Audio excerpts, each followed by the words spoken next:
Hi, friends. Thanks for joining us. Us being Ray and Benny Talk Sports. Do us a huge favor. Smash that subscribe button. It helps really grow the show, helps get the word out. We can't thank y'all enough for all of you who have helped us and been with us so far over this journey. Benny, where can they find us on social media? Yeah, you can check us out at Ray Benny Sports. We're on Twitter, Facebook, Instagram, TikTok. Check us out also on Reddit and Discord. And don't forget, leave us a rating on your favorite podcast provider. Let's get right into it. Bombers back in action after a bye. Let's go right into the Bomber blueprint against the Elks, who are they a 3-game losing streak right now? The Elks? No, they won last week. Well, they were on a bye last week too, but they beat Saskatchewan their last game. That's right. Thank you. What did the Bombers need to do to get by the Elks to clinch a playoff spot? Offense, you want to go first? Yeah, so starting off right off the bat, we got no Dembski. Apparently he had a kid, just found that out. Someone said that on Twitter, so hopefully that's actually correct. So congratulations to him. Offense, I mean, last time we saw them, and it feels like a long time since the Bombers played last, like since they beat Hamilton. But the offense went off against Hamilton. You know, Zach Claros, 367 yards in that game. Now he's facing an Elks defense who is the worst in the pass defense side of things. And yes, they have gotten better and they've improved as the season has gone on. But this is an opportunity for Zach Claros to take advantage. And now we're starting to get healthy. The Bombers are getting healthy. They should have their choice of wide receivers in this one. Wheatfall looks like he's going to play as well, which helps. Obviously, if Dembski is out, or Dembski is out, he was doubtful. So unless things change there. But yeah, like I said, Edmonton's D has gotten better, but Zach Claros has got to take advantage of this porous pass defense of the Elks. And the fact that Edmonton has only 20 sacks on this season. So this O-line needs to step it up as well. How many sacks do the Bombers have this season? 20. They got to build on that aerial assault, though, from last week. Build on that momentum. Build on the momentum that Zach Claros had earlier on in the season, going for over 300, I believe it was, against the Elks. You know, it's usually for me, establish the run game, bully ball, heavy set. And yes, of course, you do have to establish the run game. You do have to establish bully ball. But the Elks are also very stout against the run. Yep. They only allow like 97, 98 yards per game. So you got to be able to take advantage of that soft secondary and any holes that you can get. Take what you can get against Edmonton. Take those long drives down the field. If they can keep Zach Claros upright, like you said, they only got 20 sacks this year. I think that means it's a big day for Zach Claros. And hopefully with more than one touchdown, but still, even one, that'd be fine.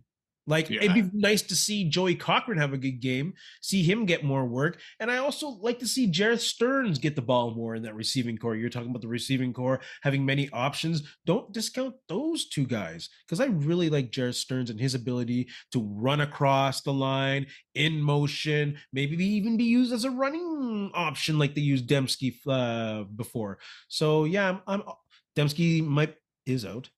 Sucks, but I'd really like to see some younger receivers take opportunity of that. Yeah, a great opportunity. And like we said, we talked about it last time, Dylan Mitchell is also starting to kind of get revved up a little bit more and get more involved in this passing game as well. The funny thing is we say the Elks are 9th in passing yards against, the Bombers are 8th in passing yards. I mean, obviously, it's been an up and down season with Claros getting hurt and then Streveler not really throwing for many yards in some games.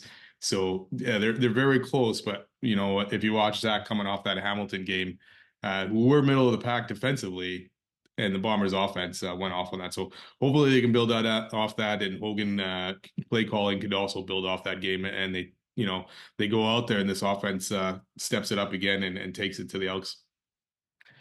Hogan's play calling will only go as far as the offensive line plays well. I don't know what's going on exactly at the left right guard position for this game. Looks like, is Vanderpool good to go? Vanderpool, yeah. The depth chart from today looks like he's good to go. I didn't see Neufeld on there, though. I didn't notice if he was out.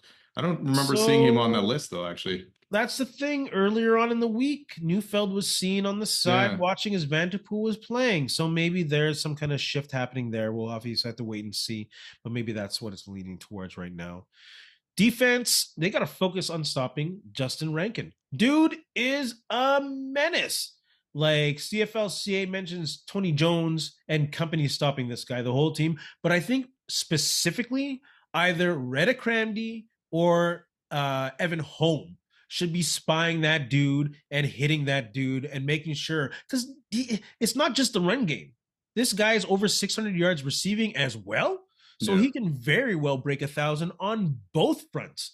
So I think they really got to keep either Cramdy or Holm or both, depending on which side Rankin is playing on or which side the play is going to stop that dude. Because that's my number one concern with Edmonton. Yeah, and it's funny because if you look at it, I was looking at some of the receiver stats for the Elks, and I'm like, where are these guys? And you look, and Curly Gittins is only around 600 yards, and I think even Julian Grant is. But yes, like you say, Rankin is a lot of this offense between his running ability and his receiving ability, especially since Fajardo has kind of taken over. Right, it's almost gone back to the way the offense was ran last year. It was coming through the running backs and the run game. And Fajardo has been serviceable. I mean, the guy is at, I think, 250, 260 yards a game since he started became the starter, and he's taking care of the ball. 12 touchdowns, 3 interceptions. So, and again, the Bombers, again, only 20 sacks as well, on the season, but they should be able to get at this Edmonton O-line, who I do believe gave up 3 sacks against Saskatchewan last game. So they got to force Fajardo. They got to get after Rankin. Yeah, and we need to see again. I mean, they gave up 3 points against Hamilton and played a pretty solid game. And I do believe that Hamilton's offense is better than the Elks offense. So you're hoping they can go out and do the same here. James Vaughters hopefully builds on that last game he had. Yeah, they got to get after. I mean, we need sacks, right? And Willie Jefferson's Willie Jefferson, right? I mean, the guy's always out there. And when these kind of games become big like they are now, Willie steps up. And hopefully the rest of the defense will follow suit. Special teams. This would be an interesting one, right? You got Trey Vavell, who's just been on fire, taking the kicks back, and then you got Rankin, who's returning on the other side. So, I mean, this could be a very exciting game, special teams wise, and one of these guys can definitely take it back. Obviously, the Bombers got to stop Rankin and hope they can open some holes for Vavell. Is Javon Leake not returning punts anymore for Edmonton? Oh, is he? I thought Rankin had taken that over. Maybe I'm wrong on that one. I could be. Because I think Javon Leake is like top 3 punting average. Dude, sorry, I totally forgot about League too. So that's another. They got to keep that guy on the sideline. Winnipeg is 3rd in the league on net yardage against the punt. So, and that's pretty remarkable coverage wise and scheme wise because they have the third lowest punting average. So to be top 3 in net, that means you're getting really good coverage and also you're getting very good disciplined special teams play, not getting a lot of penalties on that. This is another game, I think, where Castillo has to be on the nail in his opportunities. These last few games with the Elks, there's been like 2, 3, 1 point games. 5-point difference, I think, in the past 3 games. So I think this might be a close game. Edmonton is going to be battling for a playoff spot. It's do or die for them, right? They're not out yet. So they will be fighting hard. They have to win. This is a must win for Edmonton. And this is kind of must win for Bombers because if they lose, they will be under the gun. So don't take Edmonton lightly. I think this will be very close, and this is why I think Castillo must hit all opportunities. Yeah, if the Bombers win, they're in. The Elks could still make it if Calgary loses this weekend as well. There would still be that opportunity there, but yeah, that obviously make it very tough for them. So this is a pretty big game for both teams, obviously. Yep. Offense, defense, special teams. Who's in line for dominant performances? Offense. I'm going to go with Zach Claros because like we were talking about, the Edmonton pass defense is porous for the most part. The run defense is better. So, it could be a harder opportunity for Brady Oliveira, but because Zach Claros is going to have a clean game, no turnovers again like he did against Hamilton. Use his weapons, trust those guys to get the ball in their hands. Like you said, even Jared Stearns, he can kind of fill that Dembski role coming in from in the backfield, make some runs. Ontario Wilson has been great since he returned, so just trust his weapons and go at it. I'm going to go with Brady Oliveira. And I'm going to go with Brady Oliveira because I think he will be open a lot for receptions in this game. I think Edmonton might forget about him being involved in the passing game, and hopefully Zach Caleros can find him in the flats a lot and maybe on a couple deep routes. Because I think there will be deep routes available for a while on Edmonton. Well, that's where Zach Clark's one of his best games when the deep ball was against the Elks in that first meeting, right? Use a deep ball. Yeah. Defense. I think Evan Holm will be all over the place this game. I hope they also send him on a blitz or two. But I've been really impressed with his physicality this year. And I think that Edmonton will try and play a physical game, and Holm will really have to be strong close to and on the line of scrimmage. So I'm going to say Evan Holm. Not necessarily with interceptions, but with tackles and maybe shutting down Justin Rankin, like I mentioned earlier. I'm going to go Willie Jefferson. I mentioned him earlier, and I know that seems like a safe pick, but I think he's going to be the guy that stirs the drink, really. And if he's having a wicked game and he's getting after it in Fajardo's face, knocking balls down, I think that'll pump up the rest of the defense. And they're obviously, they want to build off that game against Hamilton and show that, hey, this just wasn't a one-time thing, right? Absolutely. That they're starting to round into form. And if this defense is rounding into form, that gives the Bombers a chance in this season. So I think Willie's going to come out and he's going to be flying around out there. That's the hope. Special teams. Who do you see having a dominant performance? I agree with you on Sergio Castillo. I want to pick Vavel, but I think Castillo is going to be the biggest guy here because I do agree. I think it'll be a close game. I don't think the Bombers are going to blow the Elks out, and the Elks aren't going to blow the Bombers out. So we make him come down to who is going to make their field goals count in this one. And, maybe you'll need some from distance, and we've trusted Castillo on those before. So hopefully he can do it again. I'm counting on Castillo. I think Trey Vavel, candidate for Rookie of the Year, possibly. I think he will have a big game. Edmonton, I think, has allowed 3 or 4 touchdowns on kickoff returns. I think something will be open for him there. Bombers will score in special teams on a return, hopefully. Not only rookie, but special teams player of the year too, possibly for Valet. Oh, without a doubt. Could get both those, or should get both those. Both of those are pretty much a lock, I think, eh? Yeah. And he's playing decent on the secondary too. Yeah, when he's been pressed there, yeah, he's done well. Good find. As a Winnipeg Blue Bomber fan, it being Thanksgiving weekend, WestJet Thanksgiving CFL, putting a little more effort this year. There you go. There's a Gravy Bowl. What's the Gravy Bowl? What game is the Gravy Bowl? I missed that. BC game, I think. Oh, really? Nice. Yep. So, as a Blue Bomber fan, what are you most thankful for? You know what, for me, for what's going on this season, the ups and downs, our anger at the Bombers, our what the hell's going on. I'm thankful that the Bombers are still fighting and competing in this game and in this season, really, and they have a chance still to possibly clinch a playoff spot this weekend and then compete for the Grey Cup. So after all that has been happening, thankful that the Bombers are still in it. Yeah. After all that's been happening, I've been thankful for the past 5 years of amazing football. Yeah. Of course, haters are going to talk about losing 3 Grey Cups in a row and a dynasty of losing. But let's be honest, that comes usually from a community who has the least amount of Grey Cup wins. Bro, they have less than half the Grey Cups that the Ottawa Rough Riders have.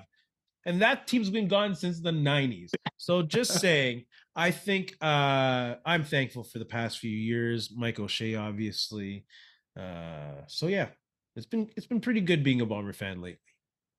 Yeah, the even keel of Mike O'Shea, right? Because we talked about this earlier this season, the reaction of Dinwiddie and the reaction of O'Shea. And I was like, I like what Dinwiddie's doing. And now look where the Argos are, kind of thing. And look where O'Shea is. So, in the end, O'Shea ends up winning that out, and the way he handles the Bombers in his business kind of thing, right? So he still knows what he's doing out there. Yeah, you can't tell me that all CFL teams right now hope to be as successful as the Bombers on and off the field. Yeah. That'd be a lie. Yeah, you told me different. Exactly. Bomber fans, what are you thankful for? Whether it be right now, long term, whatever. As a Bomber fan, what are you thankful for? Also, don't forget to smash that subscribe button. CFL Grey Cup coming up soon, almost less than a month. Halftime debate is still raging on as there's still no act announced. Is this an issue? Are you worried about a dud? Yeah. Yeah. Like at this point, who wants to play in a possible stadium, open air stadium, where it might be minus 25 to minus 30? I'm worried that it's going to be a replay of the 1990 Grey Cup halftime show. Like, to be honest, what's concerning partially is these answers online of who should be the Grey Cup halftime show. The Guess Who, Rush, Burton Cummings, BTO. Can we stop with that already? Stop it. Like, that's not going to draw young people or new eyes to the game during the halftime. Hey, I love Neil Young. I went to his concert. But for this point in the league, number one, you have to have someone that draws. And number two, you got to announce it more than a month before the Grey Cup. This is crazy. Talk about lost marketing opportunities. This is disgusting that they don't have a halftime show at this point. They've lost on 3 months of marketing this game. So it is concerning, and it is concerning that it'll be a dud, bro. Oh, I totally agree with you. I mean, at this point, like you said, you're just over a month away from this game. Who are you going to get at this point? Like most acts, most bands would have their schedule already. If they're touring, they're out there already. So now you're probably looking to see who you can scrape from the bottom of the barrel almost. It's crazy. And these should be televised because obviously, I mean, the game's sold out. The game's going to be sold out. So the halftime show doesn't matter in terms of the fans in the stands. But if you want the fans at the TVs and you want the non-fans at the TV looking to watch this halftime show, and hopefully they stick around for some football as well, you need to get that out there. It can't be some low end act. No, you need to get someone decent. And like you say, I'm all with the oldies and kind of thing. But yes, you do need to find something a little more current. What that is at this point, I have no idea. Look at the NFL, 4 months, and that's all people are talking about now. This possibility of an all Hispanic music halftime show. People are talking about the league. CFL, nothing. That's crazy. That's crazy. Yeah. And that's the thing. And what was it, Ambrosi or whoever had said, like, we need to get this halftime show announced early in the season or before the season starts. And you know what? That did not happen. And it's like, what's happening behind the scene that they can't get someone? Like you say, it's going to be cold, right? But the last few Novembers have actually been decent. Like even going to the West Finals the last little bit, they've actually been decent weather. So, I mean, you hope for the best here, I guess, right? But I don't know. I have no idea what they're going to do at this point. I can be honest with you, for sure it's for TV. Because as a fan, I don't even remember the last two Grey Cup halftime shows in Winnipeg. I don't remember. Yeah. I was there in 1990. Time. I don't remember that one even. Good but that was I'll tell you that. Oof. And you were there when BC Montreal? Yeah. Yeah, I don't remember who that was either. See? I was more concerned. I was more concerned about the seats, the temporary seats collapsing because there were so many people in them. For sure, death trap. Don't need that anymore, Lord. Let's talk about the games this week. CFL predictions and scores, and one sentence to describe your results. First game, Toronto, Saskatchewan. Who do you got? I'm going Saskatchewan 33, Toronto 13. Doge to start in this one. Saskatchewan ends up being closer to clinching the West after this. I'll go Toronto 27, Saskatchewan 17. Wow. Sask slide. They will take the Argos too lightly, and the Argos don't give an F anymore, and they'll rally behind Arbuckle. Arbuckle's not playing. He's done. Who's playing? Doge, Jared Doge, or whatever. Dodge, oh, that's Doge. Right. Fuck. I read that earlier, and I still went with Arbuckle. Oops, I swore again. So I should change my prediction now. Winton McManus is out too, so. You know what? I'm going to stay with Toronto 27, Saskatchewan 17. There you go. I got to go back and think about this quarterback Doge, and I don't got that kind of time. Calgary, Hamilton. I got Calgary 19, Hamilton 33. Hamilton continues to play refocus. That more bomber game, I think, probably woke him up. Calgary continues to slide. Yeah, I got Hamilton 33. Hamilton 33, Calgary 24. The once feared Calgary D has come down to earth, and Hamilton will want revenge, not necessarily on Calgary, but revenge for being blown out by the Bombers. Yeah, they want to prove people. Yeah. Winnipeg, Edmonton. Winnipeg 23, Edmonton 26. And the only reason why is because I picked Winnipeg the last two games to lose. So, I'm going to continue that. I hope you continue that all year long then. I got Edmonton also with 26, Winnipeg 29. Edmonton continues to play coast football. I think O'Shea's getting his team into playoff format. They show they can kick a good team's ass. Let's see if they can grind one out. Ottawa, Montreal. I got Ottawa 11, Montreal 30. Montreal is rolling. Ottawa is Ottawa. Yeah, I got Montreal 36, Ottawa 14. Crum is playing, right? So your boy is playing, but Montreal's getting hot and Ottawa's just going out with a whimper. Man, if the Bombers win the Grey Cup, they need to be in the market for Crum or Brown. One of those two.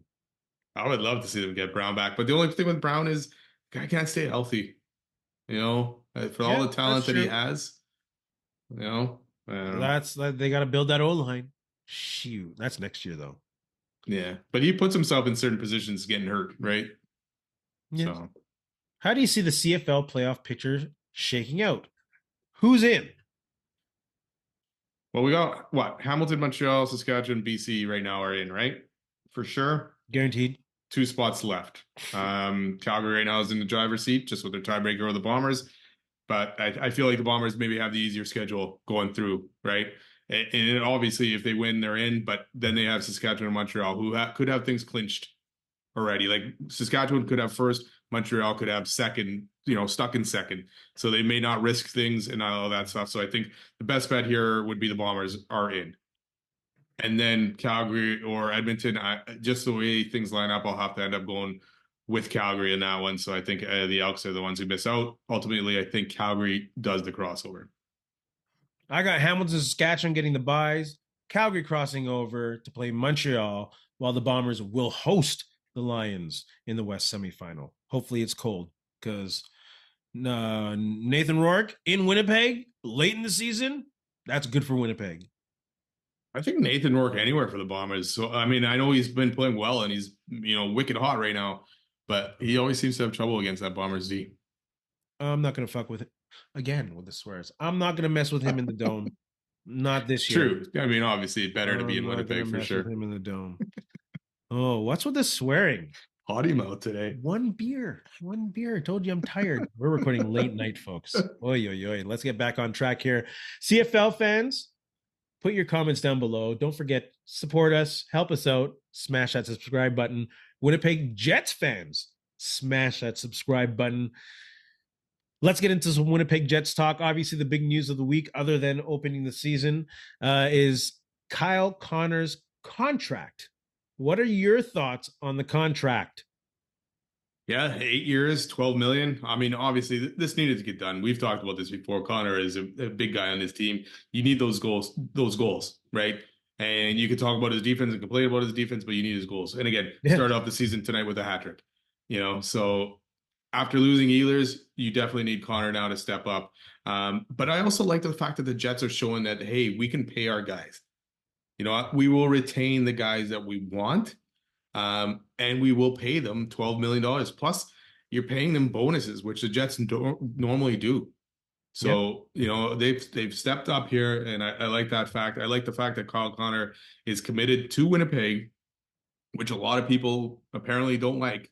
Not that he's committed to Winnipeg, but a lot of people don't like coming to Winnipeg or playing in Winnipeg and all that stuff. But these guys are showing Kyle Connor, Mark Scheifele, Hellebuck, Morrissey, all these guys that, hey, once you're in Winnipeg, it's a great place to be. It's a great organization. So good to see that it just got this done before the season and it didn't become a distraction at all. Yeah, I think that huge signing bonus, 41 mil, is a good sign for those who are within the organization that the Jets will take care of prime players. I still don't think it'll make an effect on big name free agents outside of Winnipeg. No. There's just too much to lose, but it's good to know as a core player that, hey, if you stick with the team, you'll be taken care of. It's a good Yeah. contract. What can you Oh, for say? sure. It's a good contract. Can't complain, especially with the stupidness that Minnesota went through. So dumb. So dumb. But good friend. Hey, whatever. Rivals. Go ahead. Burn it. Gustaffson on waivers. Thoughts or thought about that. Great physical player that I love seeing. Fourth liner, maybe third liner at best, but he's a role player and a depth player. And I think, especially with Lambert on the roster now, that if someone's going to fill that role, let a younger guy fill that role. And as much as, like I said, I loved his grind, I love the way style he plays. I totally see why you let a player like that hit the waivers. Yeah, it's a bit disappointing because the guy ended up being a second round, or he was a second round pick, right? And to not develop then more than really a fourth liner at this point, and not even really a fourth liner, right? Because he was in and out of this lineup, and Barron has stepped up into that role to be that fourth line center. And then once Lowry is back, you can bump the guys down. Nemestikov ends up probably being that fourth line center with Barron on that line, or something like that, or maybe Nemestikov goes to the wing. But yeah, Gustaffson at this point, I guess they've seen enough. I mean, who knows? Maybe he doesn't even end up getting claimed. But it is good to see that they kind of kept Chibrikov and Lambert up at the big club, and even Parker Ford, right? To see which one of those guys will get the opportunity to show what they can do. You mentioned Chibrikov and Lambert playing on the second line, not playing on the second line together, Chibrikov being chosen over Lambert. What are your thoughts on that? Yeah, that was a bit surprising because I always figured that Lambert would be more the offensive guy and Chibrikov would be not that way more offensive Lambert, but I figured Lambert would be in that top six and Chibrikov would be in the top nine kind of thing. And I like the way Chibrikov would play with, say, Lowry and oh my God, Nino Ryder. Niedermeyer. Nino, Nina Ryer. did we both say that wrong? Yeah, Niedermeyer. So I thought he would fit in well there, but good to see him get that opportunity on the second line. Hopefully, that doesn't. Hopefully, that's not bad news for Lambert. Like he still gets that opportunity, but good to see one of these guys getting that chance right now with Perfetti out. Yeah, I don't think it's bad news for Lambert. I think they're being cautious of where they put him, but I don't mind seeing a playmaker on line two, a guy who can make plays and push the puck up the ice on the wing. I think you're trying to fill Perfetti's role at the moment, so I think that role is better played by Chipper. Oh, last names are horrible today. Chibrikov. I think he's the right play at this moment, knowing that you can switch that up within a game or two if it's not quite working out. Yeah, I think that's what I expect here, right? If one of them is not taking the reins, then the other one's going to get the opportunity, and back and forth until Perfetti's kind of back. Like you mentioned, Jets. Kyle Connor with a hat trick. Jets lose still 5-4 home opener, season opener. I always love those intros of the players this year. I got to go back and watch it. I haven't seen it yet. Yeah, I missed it too. Let's move on to some NHL quick shots. Are the Jets Stanley Cup contenders? No. Like I think they'll be in the mix in the playoffs and all that stuff, but I think their D will be their downfall. Top four, fine once Sandberg is back, but I think that bottom pairing needs to be fixed up. We can't roll with Stanley Shen or Stanley Miller or whatever it is at that point, and I think that'll be their downfall. No, I don't think they will be contenders. Like, I really have confidence in the structure and Scott Arniel and having the top 10 score. I think that's all part of the formula to be a championship team, but their defense is weak. And I am concerned, and maybe I'm overly concerned about this Olympic break and the mileage that's going to be put on Hellebuck mentally and physically. So I'm not a huge fan of that, and I think that might be actually the downfall. Him adding on some high pressure games, travel, whatever, Olympic stupidity off and on break. So yeah, you're out of the NHL schedule. It's different. I'm not liking that at all. Stanley Cup predictions and winner. Who do you got in the Stanley Cup final? Oh, I couldn't figure this out, but I'm gonna go Colorado, Tampa Bay. Colorado wins. I'm going to go Vegas Knights, New Jersey Devils, Vegas Knights with the win. New Jersey Devils, good pick. For some reason, I think Mitch Marner is going to put them over the edge. Will he show up in the playoffs? Well, now these Toronto would riot if he ends up leading the Knights to the playoffs. see, and it's funny though, right? It's funny though, isn't it? Yeah. Kind of want to see it. Even though Well, I don't I'll want to be- see Vegas win again, but I kind of want to see it. Yeah, no doubt. Did McDavid make the right choice in signing for as low as he did? Well, it's obviously dependent on if they win the cup. If they win the cup, which I obviously don't think they will right now, like he's leaving money on the table. There must have been discussions like, we need to find a goalie. We need to find a goalie. I don't know how they're going to find a goalie, but that's the only way that contract makes sense if they win. Yeah, I mean, you got 3 years, right, to win it, or he's gone, right? And I like the move by him. I don't know how the rest of the NHL and some of these agents will feel about it, because they're like, dude, you could have got a lot more and bumped those salaries up. But good for McDavid thinking this way, and that that Edmonton can go spend money on other players. They just ended up signing Jack Roslovic, who we talked about a couple weeks ago, I think for $1.5 million and 20 goal scorer. Will he be able to do it there? Who knows? But my concern for them is their D and their goaltending. Right, you watched Stuart Skinner even last night against Calgary, and I don't know what he was doing on half those goals, and even especially the third one that ended up tying the game. The guy, I saw a post somewhere today about his controller broke or his controller disconnected because he just stood there with the puck. So I don't think goaltending wise they're going to win it. But hey, he's giving them an opportunity to go build it. So I like that. I like that move. And again, at some point, you got enough money, right? How much more do you need? Yeah. And he'll get his next contract anyway, so make up for whatever he's losing here. You don't like their defense in Edmonton? Not necessarily. I'm not a huge fan of Nurse, and Bouchard is up and down.